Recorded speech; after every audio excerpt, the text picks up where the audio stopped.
Konnichiwa, Florian. Ni hao, 早安, bonjour. Donc vous êtes en compagnie de Florian et Sasa aujourd'hui au micro de RTI pour l'émission Le Courrier des auditeurs. Oui, bienvenue, une émission que vous appréciez tout particulièrement, je crois, parce que vous nous écrivez souvent à propos de cette émission. Oui, donc comme d'habitude, on va commencer par vous rappeler un petit peu les concours et l'actualité de la radio. Ça nous fait aussi plaisir de vous lire en tout cas et puis d'avoir cet échange avec vous. Et donc aujourd'hui justement il y a des nouveautés puisque nous sommes le dernier jour du mois de novembre, donc on va vous annoncer le concours de décembre. Super. Et du coup, est-ce que tu te rappelles quelle était la question du mois de décembre, Sasa ? Du mois de décembre ou novembre ? Décembre. Alors oui, c'est à l'avenir. Oui. Oui, tout à fait. Donc on en a discuté, comme d'habitude, on a beaucoup réfléchi. Un petit brainstorming au bureau. Voilà. Et donc on a décidé de demander quelles sont les escales du président Lai Ching-te pour son voyage. C'est ça, donc sa première visite officielle, visite d'État à des pays alliés qui aura lieu dans le Pacifique donc. Et il fera une escale à l'aller et une au retour. Et donc, on vous demande ces deux lieux-là. Tout à fait. Et il y aura 4 gagnants pour obtenir un porte-monnaie marron à tirer au sort. Donc, il fait porte-monnaie, porte-carte. Il y a plusieurs compartiments à l'intérieur. C'est un cadeau assez chouette, je trouve, personnellement. Ouais. Je peux pas participer, mais je vous encourage à le faire si vous avez besoin de changer de porte-monnaie. Voilà. En plus, c'est assez facile quand même. Je pense qu'en allant sur notre site, on trouvera facilement. Oui, ce ne sont pas des informations qui sont extrêmement bien cachées. Et on en parlera aussi dans l'actualité. Voilà. On en a déjà parlé même. Ça a été déjà annoncé, ouais. Et puis, il y a aussi le concours trimestriel pour lequel il vous reste un mois entier pour répondre si ce n'est pas encore fait. Pour lequel on vous disait qu'un musée taïwanais célèbre son centenaire qui est marqué par une exposition en coopération avec la France et avec une marque très célèbre française en particulier. Donc on vous demande quel est ce musée et quel est le nom de l'exposition. Ça aussi, c'est pas très compliqué, mais en tout cas, ça vous fait un peu chercher et puis peut-être voir des belles choses aussi si vous cherchez sur Internet, justement, si vous pourrez avoir quelques clichés de cette exposition. Ouais. Que j'ai vu d'ailleurs récemment et qui était bien. T'as été la voir ? Ouais. Ah, super. Ouais. Je suis pas encore allée. J'étais allée dans ce musée-là avant que cette exposition soit installée. Je sais pas jusqu'à quand elle est... Jusqu'à ce... je me souviens plus non plus, mais il y a beaucoup de monde. Donc, vas-y, bientôt. Ouais. Et en tout cas, si vous trouvez donc le nom du musée et de l'exposition, vous pourrez faire partie des 3 gagnants ou gagnantes tirés au sort pour gagner un petit magnet à mettre sur le frigo qui représente une bouteille d'alcool taïwanais. Ok. Je pense que vous avez peut-être déjà d'autres magnets de RTI, donc ça sera un de plus. Voilà, pour compléter la collection, si c'est aussi quelque chose que vous collectionnez.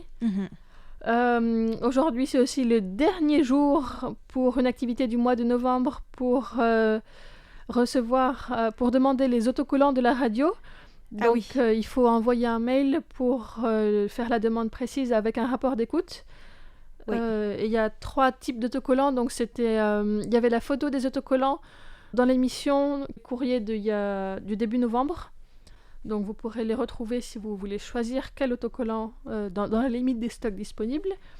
Mais voilà, il y a ce concours-là. Donc, c'est même pas un concours, juste une demande à faire. Donc, si c'est quelque chose qui vous intéresse, il est encore temps pour plus très longtemps. Mais voilà, en tout cas, pour l'actualité des concours. Alors, de mon côté, j'ai une annonce spéciale à faire, mais peut-être avant ça, je vais parler d'un message qu'on a reçu de Philippe Marsan. Alors, on a reçu beaucoup de messages, je ne peux pas vous citer tous cette semaine, mais ce message-là a attiré mon attention, notamment parce qu'il y avait une photo du village de Grèze-sur-Roc, mais pas seulement. En fait, c'est... parce que justement, le 17 novembre, dans ce village de Grèze-sur-Roc, dans la Sarthe, Philippe Marsan nous dit qu'a eu lieu l'Assemblée générale annuelle du Radio Club du Perche, qui nous suit toujours avec attention. Et comme il le rappelle, cet endroit, c'est un haut lieu des ondes internationales depuis plus de 30 ans. Et c'était un instant privilégié pour honorer les radios internationales qui émettent en langue française et penser aux équipes. Donc merci beaucoup pour vos pensées. Et cet esprit d'amitié, de fraternité entre les animatrices, animateurs, journalistes et les auditeurs en ondes courtes. Donc merci beaucoup de ce gentil mot.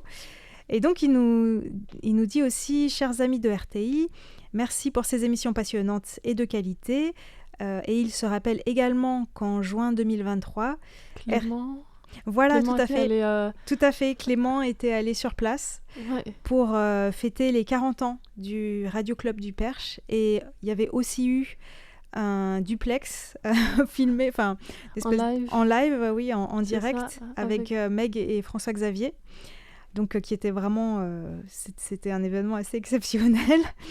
Et donc, ce que rajoute Philippe Marsan, c'est que ce quart du XXIe siècle marque une évolution de la radio, tant dans ses programmes que dans sa transmission. Et les ondes courtes sont en perte de vitesse face aux nouvelles technologies, l'informatique et Internet. Toutefois, le Radio Club compte 38 adhérents, ce qui est encourageant pour le futur. Aussi, tant que des programmes radio seront transmis via des ondes courtes, le courrier des auditeurs demeurera un instant privilégié des relations entre la radio et les auditeurs internationaux. En fait, ça me fait beaucoup penser aux émissions que j'ai fait au micro de RTI avec Alex Desmules, qui est un ancien stagiaire de la radio, mais qui a aussi, en plus de toutes ces émissions sur les Jeux Olympiques, qui a aussi mené des recherches sur l'histoire de RTI. C'était vraiment passionnant, je l'ai interviewé et j'ai fait 7 épisodes, tellement c'était passionnant sur des angles différents. Je suis sûre que ça va beaucoup intéresser tous les auditeurs, et notamment dans le dernier épisode qui va sortir le 11 décembre, il va faire un focus sur le service en langue française et sur les ondes courtes. Et en fait, c'est là qu'on va voir aussi que les rapports d'écoute sont très importants pour maintenir les ondes courtes. Parce que justement, avec toutes les nouvelles technologies, etc., il y a une tendance à supprimer les ondes courtes parce que ça coûte cher aussi.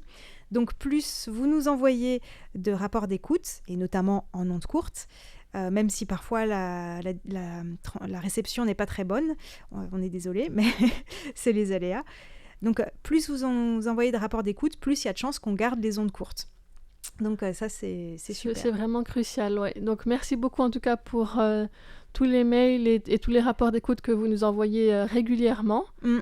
Et donc mon annonce spéciale, c'est toujours à propos d'Alex, parce qu'il a terminé son stage, mais avant de partir, il a fait toute une série d'émissions qui vont être diffusées dans les décryptages de tous les lundis du mois de décembre. Et ça sera sur le général Sun Lee-jeon. C'est un général complètement atypique, assez peu connu, mais très intéressant, qui mérite justement d'être plus connu. Et comme Alex est un passionné d'histoire, il nous a fait toute une saga sur la vie de ce général qui, à travers sa vie, en fait, permet aussi de jeter un regard sur l'histoire complexe de Taïwan. Voilà, donc à suivre tous les lundis pour les décryptages et pour l'histoire du service français le 11 décembre. Tout à fait, au micro de RTI. Voilà. Et puis parmi les autres messages que vous nous avez envoyés cette semaine et la semaine précédente un petit peu, vous avez été beaucoup à nous dire que vous avez déjà reçu le calendrier de la radio, qui est très beau cette année d'ailleurs, je dois dire. Très coloré. Très coloré. Et donc c'est un calendrier qui est sonore aussi, puisque vous aurez remarqué on vous a dit, il y a des QR codes au dos de chaque illustration, donc sur la page où on voit les jours du mois. Et si vous écoutez, donc sur ces QR codes, vous pouvez écouter des bruits qui sont en lien avec l'illustration. Donc par exemple, le mois de janvier, c'est la pie bleue taïwanaise. Et en fait, pour chaque son audio, il y a toute une partie d'explication en mandarin qui n'a pas été traduite. Et ça ne correspond pas tout à fait à l'anglais, à la traduction, à la petite explication qui est en anglais sur le calendrier.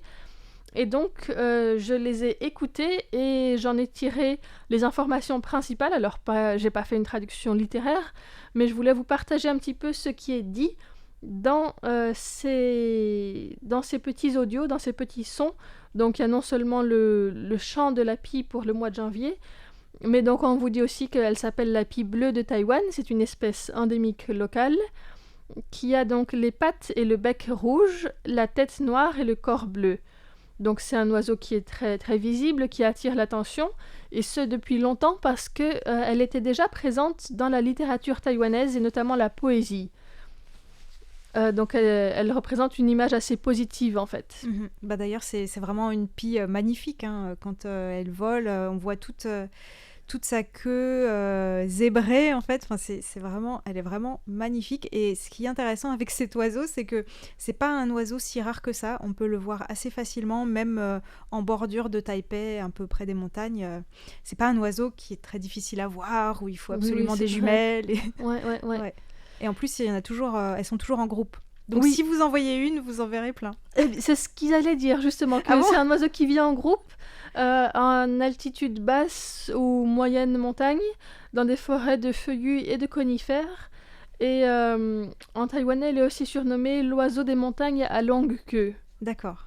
Voilà, donc il n'y avait pas le mot en taïwanais prononcé, donc je ne vais pas pouvoir vous l'improviser, mais la traduction française, ça veut dire oiseau des montagnes à longue queue. Donc ça, c'est pour le mois de janvier. Ce que je vous propose, c'est de cette semaine vous présenter les 6 premiers mois et la semaine prochaine les 6 mois suivants de l'année, pour pas tout faire d'un coup parce que ça fait un peu beaucoup. Oui. Mais donc, février, quel événement y a-t-il d'important en février ? C'est le Nouvel An chinois, à moins que ce soit au mois de janvier, ça dépend des années. Oui, et alors, il y a le Nouvel An chinois et puis il y a le Festival des Lanternes. Et à ce moment-là, il y a un festival à Tainan qui est très important, qui est celui de Yanshui.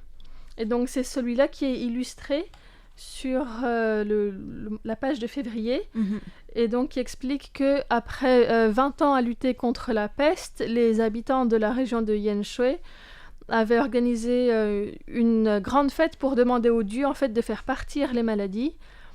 Pendant le Festival des Lanternes, donc qui tombe 15 jours après le Nouvel An chinois. Et c'était une procession très bruyante avec des pétards, des feux d'artifice, qui a fait qu'ils ont réussi à se débarrasser de la peste. Et donc ça fait plus de 130 ans que ce rituel a lieu.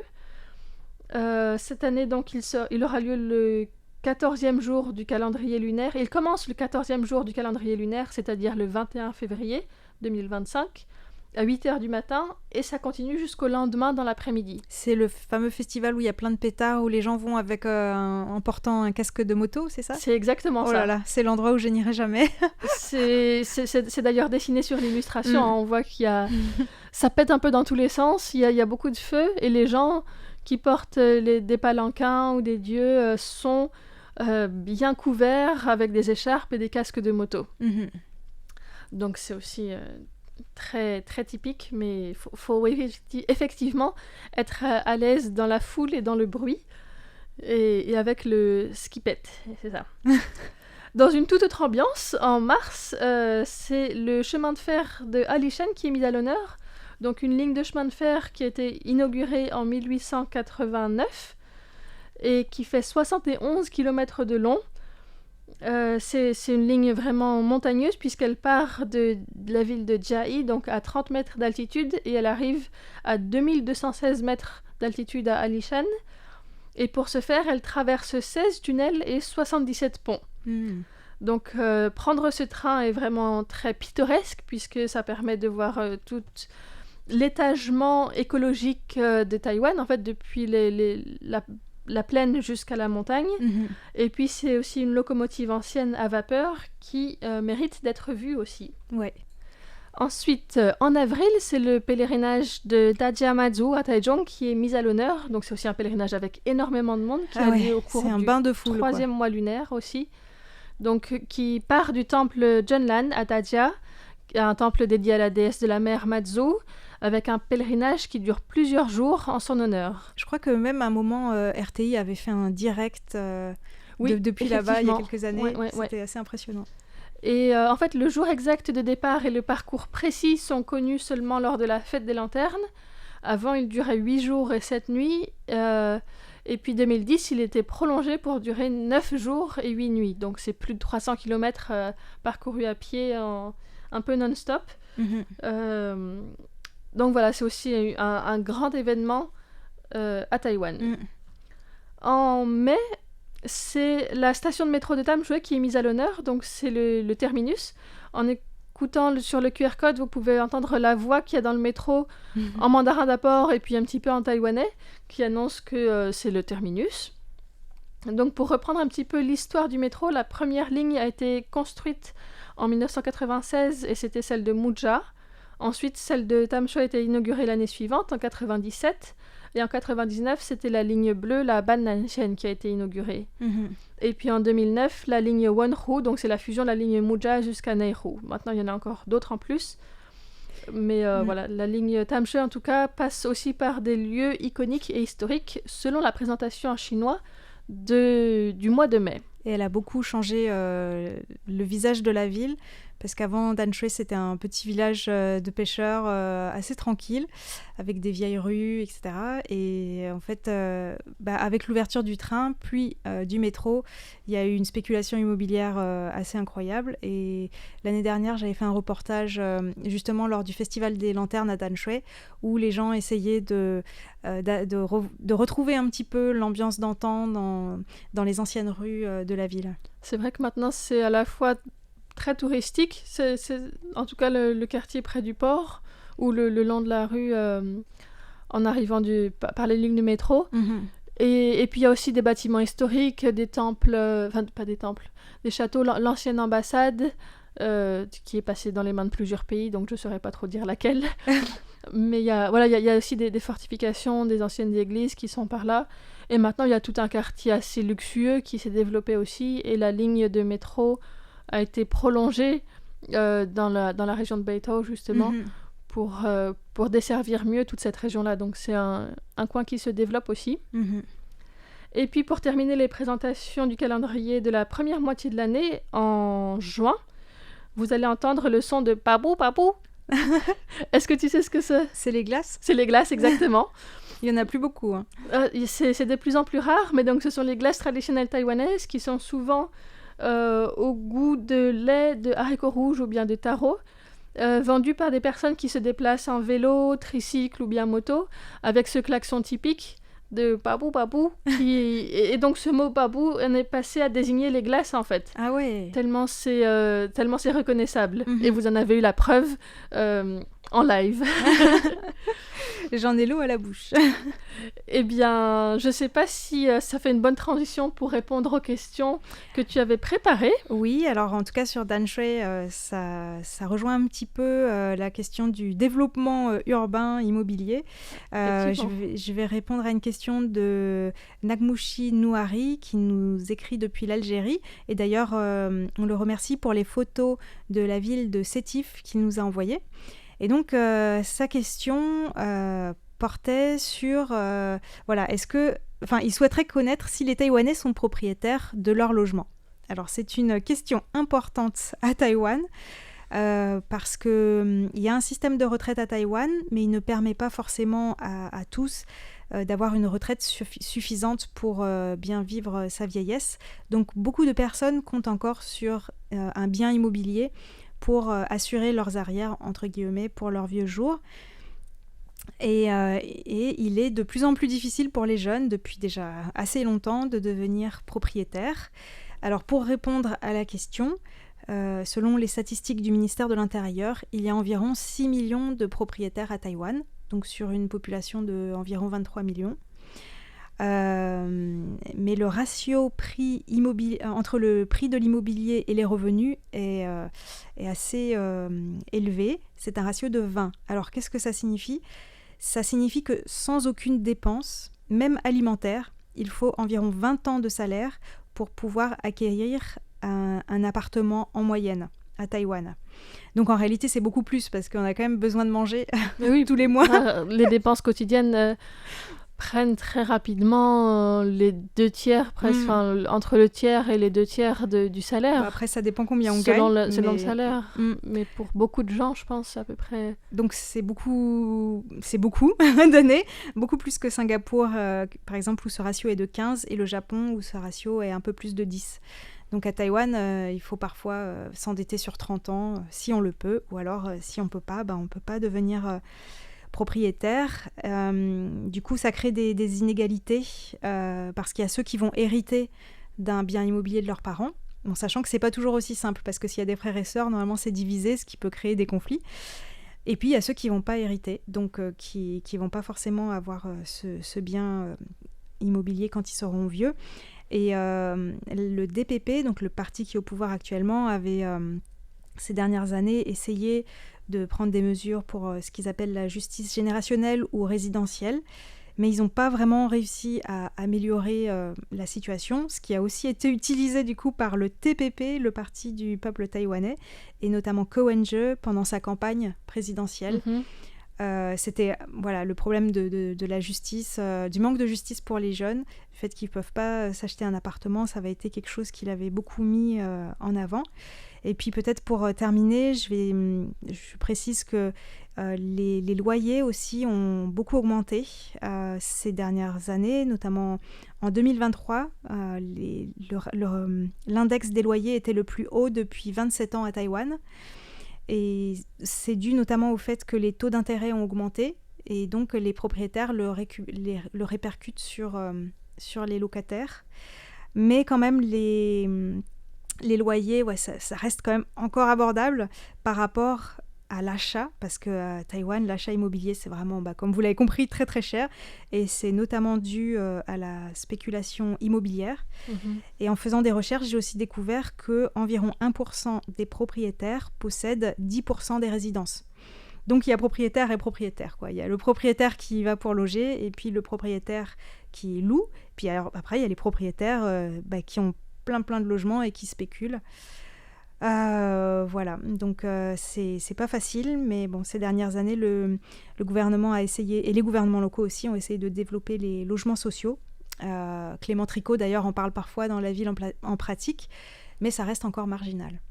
D'accord. Voilà, j'espère que j'ai répondu à la question de Nagmushi Nouari, qu'on remercie beaucoup. Tout à fait.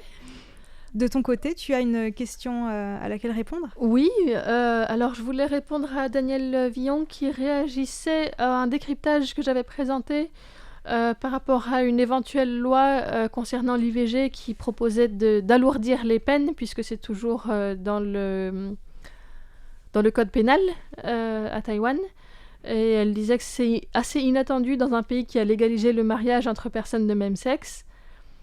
Et elle continue, de plus, pourquoi faudrait-il être marié pour bénéficier d'une stérilisation ? Quand les humains pourront-ils décider de leur sort sans que des lois absurdes s'y opposent ? Alors j'aimerais vraiment pouvoir répondre à cette question, mais malheureusement, la deuxième partie en tout cas, je ne sais pas. Pourquoi est-ce qu'il faut être marié pour bénéficier d'une stérilisation ? Là, je peux faire des suppositions. En tout cas, l'esprit de la loi qu'il y avait à ce moment-là, c'est une loi sur l'eugénisme, très clairement, qui cherche à encourager la natalité, tout d'abord, et en ne limitant ou ne permettant la stérilisation et l'avortement qu'en cas de maladie génétique ou en cas de problème grave qui met la vie de la personne en danger. Et donc, l'avortement est en général, c'est ça, est autorisé seulement dans ces conditions-là. Et la stérilisation volontaire est aussi autorisée seulement en cas de maladie génétique, donc soit de soi-même, soit de sa famille, soit quand on est marié, de la famille de l'autre aussi, ça peut être un motif valable pour se faire stériliser. Mais la politique de base, c'était pas du tout de permettre aux personnes de décider de leur sort, c'était juste de contrôler qui peut naître tout en encourageant quand même la natalité, puisque le taux de natalité à Taïwan reste très bas. Ils ne cherchent pas vraiment à permettre ni aux jeunes femmes ni aux jeunes hommes célibataires d'avoir accès à la stérilisation. Donc en fait maintenant à Taïwan c'est ça, soit en cas de maladie génétique, soit si on est marié et que l'autre personne est d'accord, et seulement dans ce cas-là, on a le droit d'avoir donc une ligature des trompes ou des canaux déférents. Et donc, l'objectif, c'est plutôt de permettre aux femmes qui ont déjà eu des enfants de ne pas en avoir plus, arriver à un certain âge, mais ça reste une politique axée vers la natalité, en fait. Je pense que c'est ma compréhension de la loi. Il n'y a pas vraiment de preuves ou tout ça, c'est pas vraiment des données, mais c'est comme ça que je le vois, parce que Taïwan cherche à encourager la natalité, et dans ce cas-là, ça permet de dire oui dans certains cas, mais le fait de demander à ce que la personne soit mariée et que son mari ou sa femme soit d'accord aussi, c'est quand même une assurance, entre guillemets, que toutes les personnes qui sont en capacité d'avoir des enfants ne vont pas se couper cette possibilité trop tôt, en fait. Bon, parfois, c'est parfois mieux d'avoir une autre assurance, parce que là, on a vu un extrême un peu différent au Japon. Je sais plus, c'était il y a quand même, je pense, 50 ans à peu près. Il y a eu toute une campagne de stérilisation forcée des femmes qui avaient des déficiences, qui étaient considérées comme pas parfaites physiquement ou mentalement. Et c'est que très récemment que le gouvernement japonais a avoué qu'il y avait eu ça, a fait ses excuses officielles et a dédommagé. Je sais pas si on peut vraiment dédommager de ça, mais bon, ça c'est vraiment ça reste très terrible, quoi. Ouais, et quelque part, bon, Taïwan n'a pas, à ma connaissance, fait de campagne de stérilisation forcée. Je crois, j'en ai jamais entendu non plus. Mais ça reste permettre la stérilisation seulement aux personnes dont les enfants pourraient potentiellement être handicapés ou bien ne pas correspondre aux critères de la personne en bonne santé qu'on a envie de voir plus à Taïwan. Donc c'est très eugéniste quand même comme politique. Même si c'est dans permettre et pas forcer, ça reste permettre que à cette catégorie de personnes. Enfin bref. Ouais, c'est très... plusieurs nuances. C'est bien que ce soit permis, mais ça devrait l'être à tout le monde tout le temps. Enfin, avec effectivement, bien sûr, des garanties de sécurité, que la personne soit informée, etc., etc. Qu'elle soit majeure, je pense aussi, pour avoir la maturité pour prendre ces décisions qui sont à long terme. Mais à part ça, il y aurait pas besoin d'être marié, d'avoir besoin de l'approbation de monsieur ou de madame pour pouvoir décider qu'on ne veut pas d'enfant. Mais donc voilà. Merci en tout cas à Daniel Villon pour cette réaction. On remercie aussi les autres personnes qui nous ont écrit récemment, donc Jacques Augustin, mais aussi Thomas Beg, Daphné Arans, Paul Jamet, Jacques Augustin de nouveau, il a été actif dans ses écoutes, Bernard Grondin, Alain Carlier également, et également Emmanuel Nicodème qui nous ont écrit cette dernière semaine. Merci beaucoup et désolée si on en a oublié parce que c'est pas toujours facile de vraiment avoir une liste exhaustive et donc n'oubliez pas qu'au mois de décembre il y a notamment les émissions spéciales d'Alex Desmules, il y a les concours, il y a le calendrier, enfin il y a plein de super choses et donc nous en attendant on vous dit à la semaine prochaine. Merci beaucoup, à la semaine prochaine.